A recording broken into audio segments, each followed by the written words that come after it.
Hello everyone. Thank you for joining us today. In this video, we're diving into a fresh perspective on the NoFap journey, discussing why focusing on progress rather than perfection can lead to greater success. This topic is crucial for anyone looking to improve their self-discipline and overall well-being.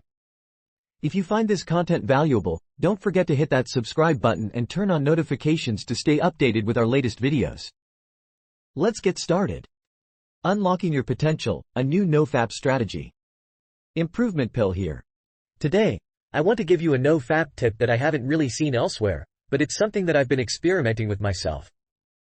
I'll also be giving you an additional tip at the end of this video, so make sure you watch till the very end. Now, for the first tip, let me explain to you how it works. Basically, instead of focusing on maintaining a streak, what if you try to focus on the percentage of time that you've succeeded instead of aiming for 100% perfection?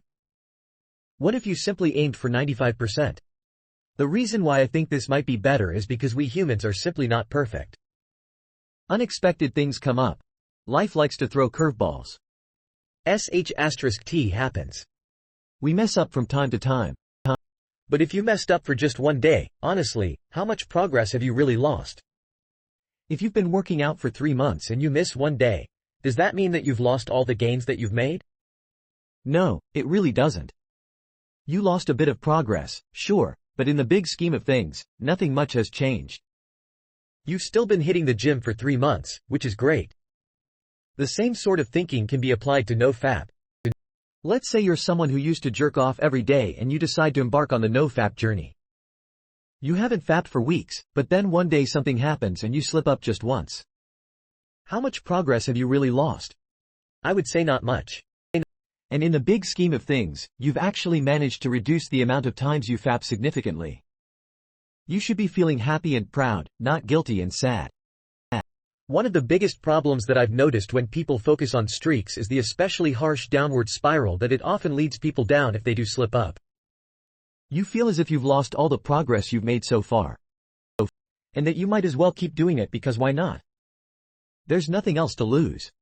There's number 10-day, 30-day, or 60-day streak that you have to defend. But the truth of the matter is, oftentimes that's where the most damage is done. Slipping up once might not make much of a difference, but going on a fat marathon and doing it multiple times a day for a week straight definitely causes you to lose a lot, if not all, of the progress you've made so far. Which is why I think it could be helpful to have a system in place to prevent the binging.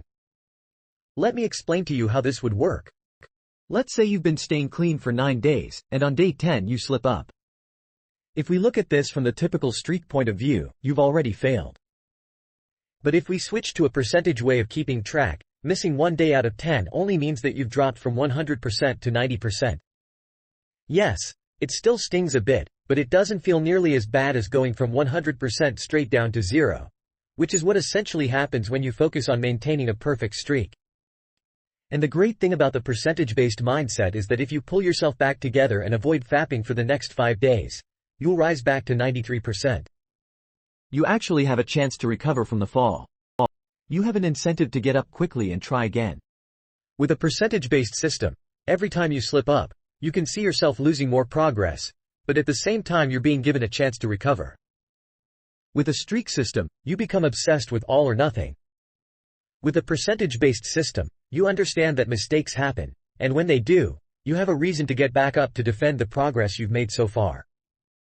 Now, it's important to note that in order for a percentage-based system to work, you cannot reset your percentage whenever you want. You have to accept the days you've messed up, or else you will just binge and reset it whenever, like what tends to happen when you try to go for a perfect streak. I recommend resetting just once a year on a memorable day, like New Year's or your birthday. Now, I know some of you might be thinking this won't work for me. I'm extremely addicted. I cannot let myself slip up even once. And to that, I would say yes, this is not a cure-all. It's not going to work for everyone. But it is another way of approaching NoFap. I think that this strategy is something that's worth considering, especially if you are prone to binging after messing up just once. And if it doesn't work, no problem. You can always go back to the old strategy and aim for a perfect streak. Now, some of you might also be thinking, well, what about the benefits? Don't you lose them all if you don't maintain a perfect streak? Well, to be honest with you, I don't have a perfect streak. I do slip up here and there. It usually happens when I party a bit too hard. But overall, I do have a 95% plus success rate for this year, and I feel great. I'm still getting all of the benefits, the energy, the confidence, the productivity, it's all still there. Don't get me wrong. I'm trying my best to keep this number as high as possible every year, but I honestly don't feel bad at all if I do happen to slip up from time to time. I feel like a decent amount of negative effects that come from fapping actually stem from the negative self-talk and guilt that comes when we do happen to slip up. Yes, watching porn messes with your brain. You should avoid that as much as possible.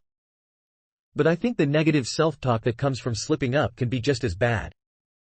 The second tip I have for you today addresses this. But before I do that, here's a quick word from the sponsors of today's video. This episode is brought to you by Blocker X. Embarking on the NoFap journey can give you a wide range of benefits, including higher levels of confidence and success in dating. Blocker X is one of the most effective adult content blockers for your phone. They have a complete system built in place designed to help you avoid porn. Most content blockers are easily uninstalled, whereas Blocker X cannot be uninstalled without the permission of your accountability buddy. But if you don't have a buddy, that's fine because Blocker X has a community of over 100,000 active members who are all embarking on the same journey as you. This makes it easy to find someone to work with and also to stay motivated at the same time. If you're someone who tends to slip up because of your phone, then I highly recommend you check out Blocker X. You can use my promo code IPIL to get 20% off their premium plan. Now, back to the topic at hand. The second tip I have for you is something that I've also been experimenting with. You might have noticed it throughout the video, and it's the fact that I don't use the word relapse. I prefer to use something like slipping or falling, and that's because I believe that words have power. A word like relapse makes me think of a heroin addict in some dark room, passed out with a needle in his hand, which only made me feel worse about myself every time I would use it to describe having jerked off. These strong negative emotions that came from this image only made me want to fap even more every time I failed. When I use a more playful word like slipping up, I imagine some guy in a restaurant slipping on the wet floor because he didn't notice the wet floor sign. This entire scene to me is actually kind of funny. Like, he should have been more aware, as compared to the scene of the heroin addict, which is just kind of sad. You can even take this further by using a truly ridiculous word, like another phrase that I've been using. I made an oopsie, which is just so silly that I can't help but chuckle when I realize I've messed up. It makes me feel like, yeah, I shouldn't have done that, but in the grand scheme of things, it's just an oopsie. It's not the end of the world, so get back up and focus. I think it's important to not obsess about NoFap so much. The people who truly succeed are the ones that can move on with their life and not think about NoFap every single day. Sure, they might slip up from time to time, but it's no big deal for them. They stand back up, make a mental note that they should stop, and continue on with the rest of their life. Now, both of these tips are things that I've only been experimenting with great success. I hope some of you try them out, and if you do, please let me know your results in the comments down below. Hope you found this video helpful, and besides that, guys, stay tuned.